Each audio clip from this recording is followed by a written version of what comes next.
अब में कैरी और निक एक खौफनाक सफर के बाद, जो इन्होंने डार्क फॉरेस्ट से तय किया, एक गर्म और महफूज जगह पर पहुंचते हैं।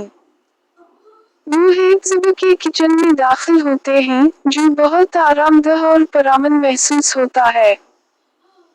किचन आग की रोशनी से रोशन, गर्म और खुशबू से भरा हुआ है, बिल्कुल एक मोहब्बत भरी घर की तरह। लेकिन बावजूद इसके कि वो अंदर हैं, वो पहले खौफजदा हैं क्योंकि दरवाजा खुला है और बाहर की रात खतरनाक लग रही है।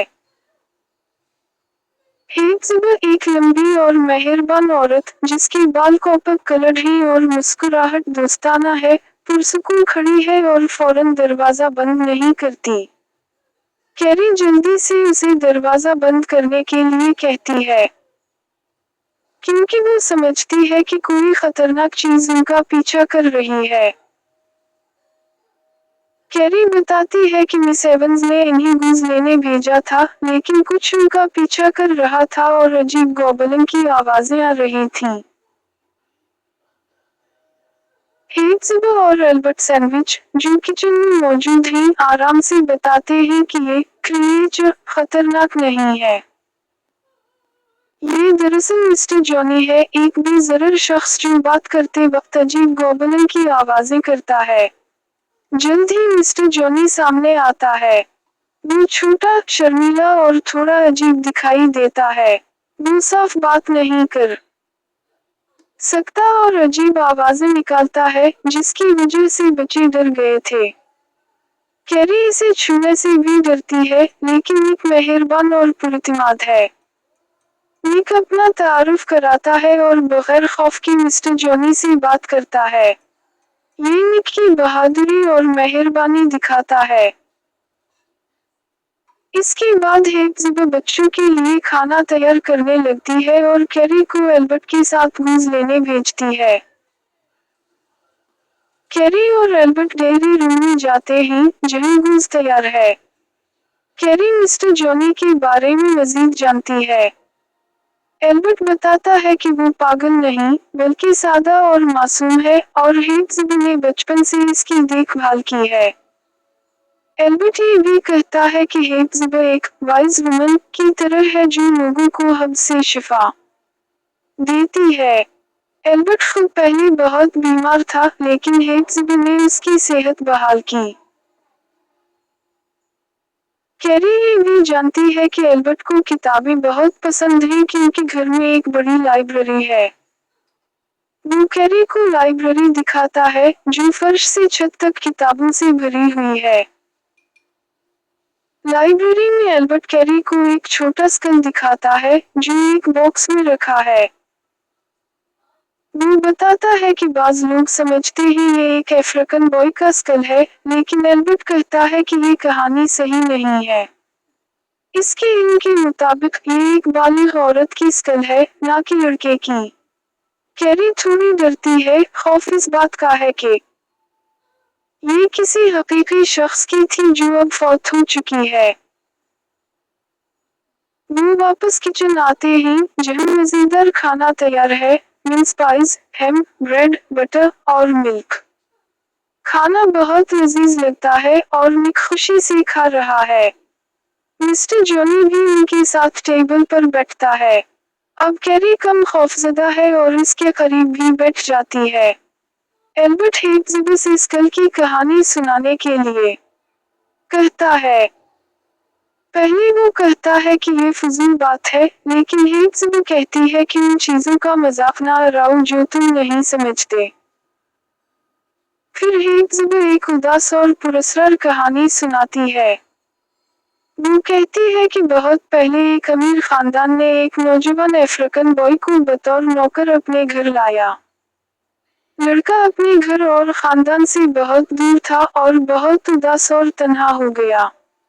खानदान ने अच्छा सलूक किया, लेकिन उसे सुकून ना दे सका। वो बीमार हुआ और फौत हो गया। मौत से पहले उसने घर पर लानत दी, कहा कि अगर इसका स्कल यहाँ ना रखा गया तो आफत आएगी। खानदान ने इस पर यकीन किया और स्कल रखा। एक दफा एक लड़की ने स्कल हटा दिया और घर में अजीब और खराब चीजें हुई, जैसे शीशे टूटना और तेज आवाजें, लिहाजा उसे वापस रखा गया। ये कहानी सबको खामोश और सोचने पर मजबूर कर देती है। निक कहानी सुनकर जज्बाती हो जाता है। वो हेक्सब की गोद में छोटे बच्चे की तरह आराम करता है।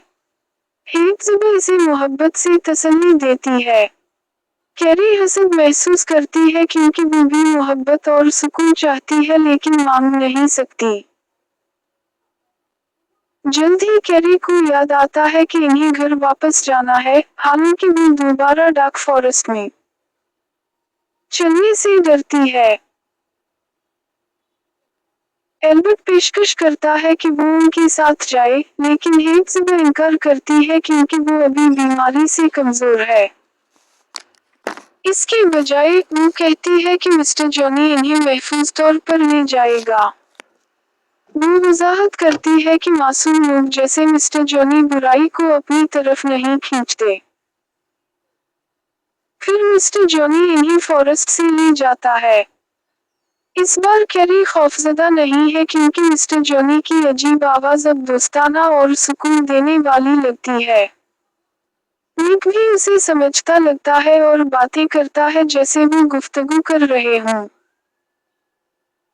जब वो रेलवे लाइन पहुंचते हैं, वो मिस्टर जॉनी से अलविदा कहते हैं।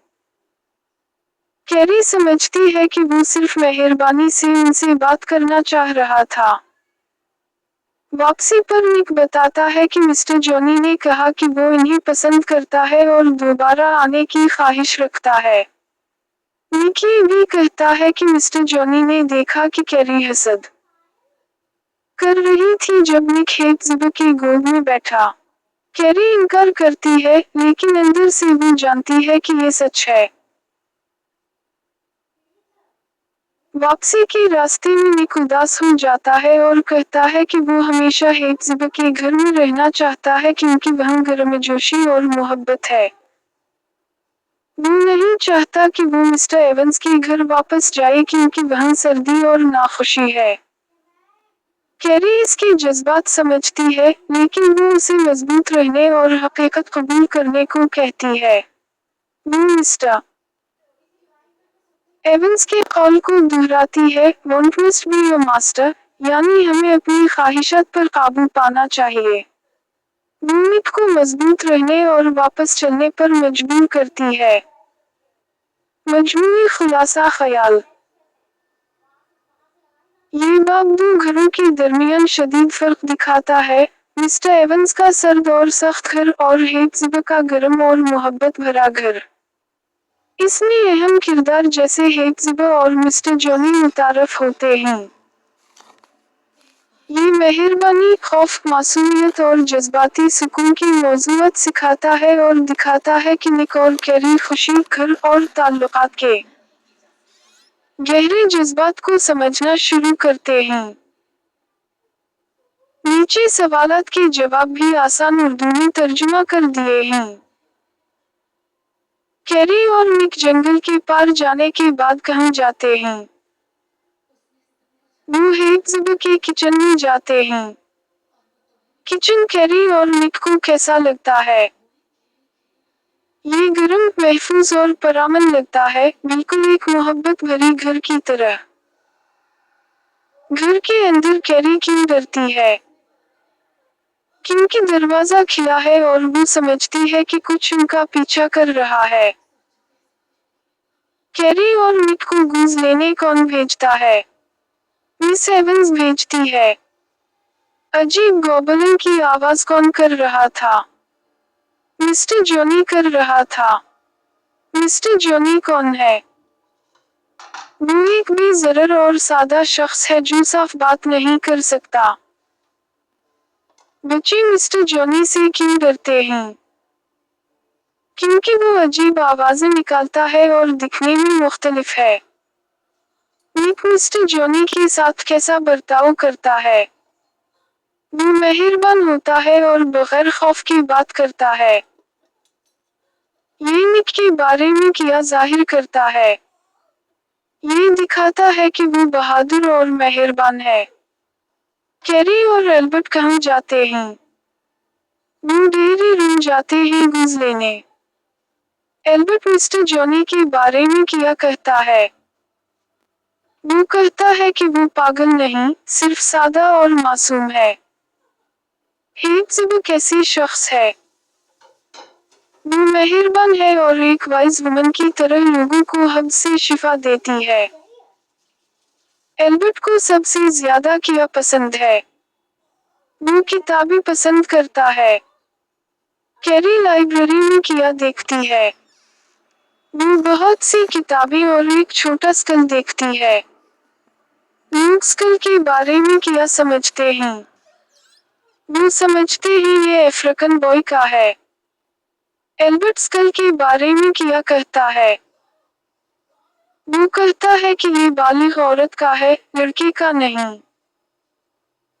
कैरी स्कल से क्यों डरती है? क्योंकि ये किसी हकीकी शख्स की थी जो अब मर चुकी है। किचन में क्या खाना तैयार है? मिन्स पाइज, हैम, ब्रेड, बटर, मिल्क। हेप्ज़िबा कौन सी कहानी सुनाती है? वो अफ्रीकन बॉय की उदास और लानत वाली कहानी सुनाती है। लड़के ने घर पर लानत क्यों दी? क्योंकि वो उदास, तन्हा और घर से दूर था। स्कल हटाने पर क्या हवा? अजीब और खराब चीजें हैं। निक कहानी सुनकर कैसा होता है? वो जज्बाती हो जाता है और हेप्ज़िबा की गोद में आराम करता है। कैरी क्यों हसद महसूस करती है? क्योंकि वो भी मोहब्बत और सुकून चाहती है। बच्चे वापस फॉरेस्ट से कौन ले जाता है? मिस्टर जॉनी ले जाता है। हेप्ज़िबा मिस्टर जॉनी को क्यों मुंतखब करती है? क्योंकि वो मासूम है और बुराई को अपनी तरफ नहीं खींचता। वापसी के रास्ते में कैरी कैसा महसूस करती है? वो महफूज महसूस करती है और खौफजदा नहीं है। मिस्टर जॉनी बच्चों के बारे में क्या कहता है? वो कहता है कि वो इन्हें पसंद करता है और दोबारा आना चाहता है। निक कैरी के जज्बात के बारे में क्या कहता है? वो कहता है कि कैरी हसद कर रही थी।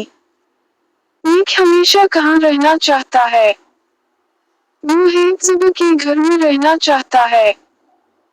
निक को मिस्टर एवंस का घर क्यों पसंद नहीं? क्योंकि वो सर्द और नाखुशगवार है। कैरी निक से क्या कहती है? वो कहती है कि मजबूत रहो और हकीकत कबूल करो। Want must be your master का क्या मतलब है? मतलब है कि हमें अपनी ख्वाहिशात पर काबू पाना चाहिए। इस बाब का मरकजी मौजू क्या है? मेहरबानी, खौफ, मासूमियत और सर्द व मोहब्बत भरी घर के दरमियान फर्क।